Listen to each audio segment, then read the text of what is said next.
Item du jour, attaque spéciale et combo.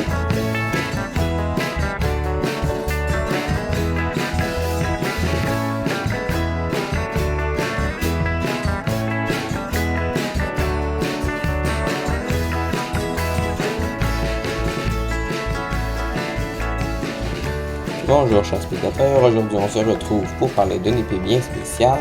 Alors c'est une épée qui peut à la fois lancer des missiles et à la fois faire ceci. Je ne sais pas trop comment ça s'appelle, apparaître au-dessus du mob pour le prendre par surprise. Alors les missiles explosent tout simplement au contact du mob, quand on arrive à lancer évidemment, comme ceci. Et bien c'est ceci, ça ne détruit pas le terrain grâce à une game rule. Donc d'ailleurs je vous la montre tout de suite. Mob buffing. Mettez ça à false et voilà. C'est la game rule que vous avez besoin de mettre si jamais vous ne voulez pas détruire tout votre terrain avec les explosions. Bref, allons-y sans tarder. Donc, alors en premier on va aller créer nos scoreboards. Donc ici, bon, je ne vais pas toutes les expliquer évidemment, et on va se donner l'item en question. Pour moi, une épée en bois, vous pouvez charger l'épée si vous voulez avec le nom, etc. Et le tag SPE ADT avec un compte de 1. Ensuite, on va aller ici, donc le scoreboard charge de type sneak time, donc si 15 ou plus, on va le remettre à 0. On va aller ici, si le joueur a évidemment le bon item, donc le bon tag, on va aller donc TP le joueur au-dessus des mobs s'il y a une distance de 7 ou moins. Donc dans une distance de 7 ou moins, c'est ça l'attaque où est-ce qu'on tombe sur le mob. Ensuite on va juste aller faire facing le mob en question pour que ça aille mieux pour le taper si vous voulez le taper en retombant.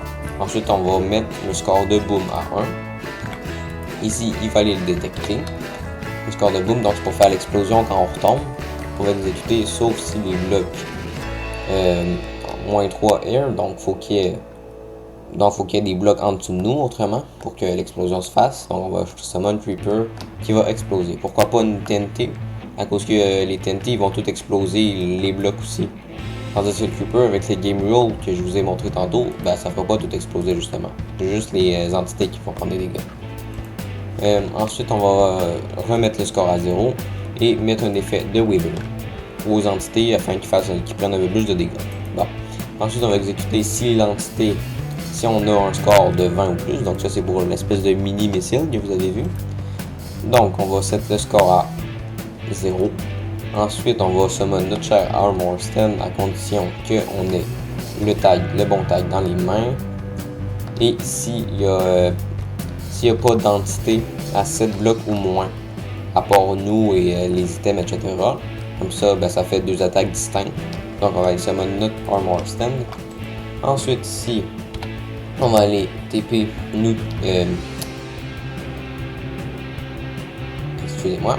On va aller TP toutes les entités Armor Stand et spéciales aux joueurs pour que l'Armor Stand regarde dans la même direction que le joueur afin d'avancer dans la bonne direction. Ça c'est le TP. Et finalement on va aller Play Sound. Bon, ça je vous l'explique, je ne vous l'expliquerai pas. Ensuite, on va aller ici pour détecter si le joueur court. Après, on va set le score de run à 0. On va mettre les particules et l'effet give the speed à tous les joueurs. Ensuite, on va exécuter si l'entité a le bon objet. On va donner Wither aux entités les plus proches. On va set drop à 0. Donc, drop étant le scoreboard qui fait en sorte que lorsqu'on tape, on en rajoute un. Donc chaque fois qu'on tape, ça va donner Wither. Et comme ceci, les scoreboards ici, avec les scores ici, avec ma fabuleuse prononciation comme d'habitude.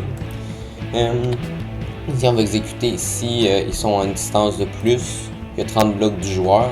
On va les summon un Creeper qui explose à la position du missile. Et après, on va kill le missile. Comme ça, il s'en ira pas vers l'éternité dans la direction qu'il veut. Vous pouvez changer évidemment ses données. Ensuite, ici, on va exécuter, donc on va les TP, on va les faire avancer le missile. Donc c'est ça qui fait avancer le missile. Donc on TP l'Armor Stand tout le temps par en avant. Ici on va donner Wither aux entités qui croisent. Ici c'est simplement des particules derrière le porte-armure, on va le dire de même. Ensuite, ici, ça c'est pour détecter si les blocs à la position donc de notre cher Armor Stand sont bien de l'air ou des herbes, parce qu'on ne veut pas qu'il explose s'il rentre en contact avec des herbes. Donc, si c'est pas le cas, on va le faire exploser avec le Creeper et le Kill. Et finalement, ici pour détecter s'il y a une entité, donc pour faire exploser s'il est en contact avec une entité. Donc, eh bien, c'était pas mal tout pour ce petit tuto. Sur ce, c'était Easy Paramaster. Salut!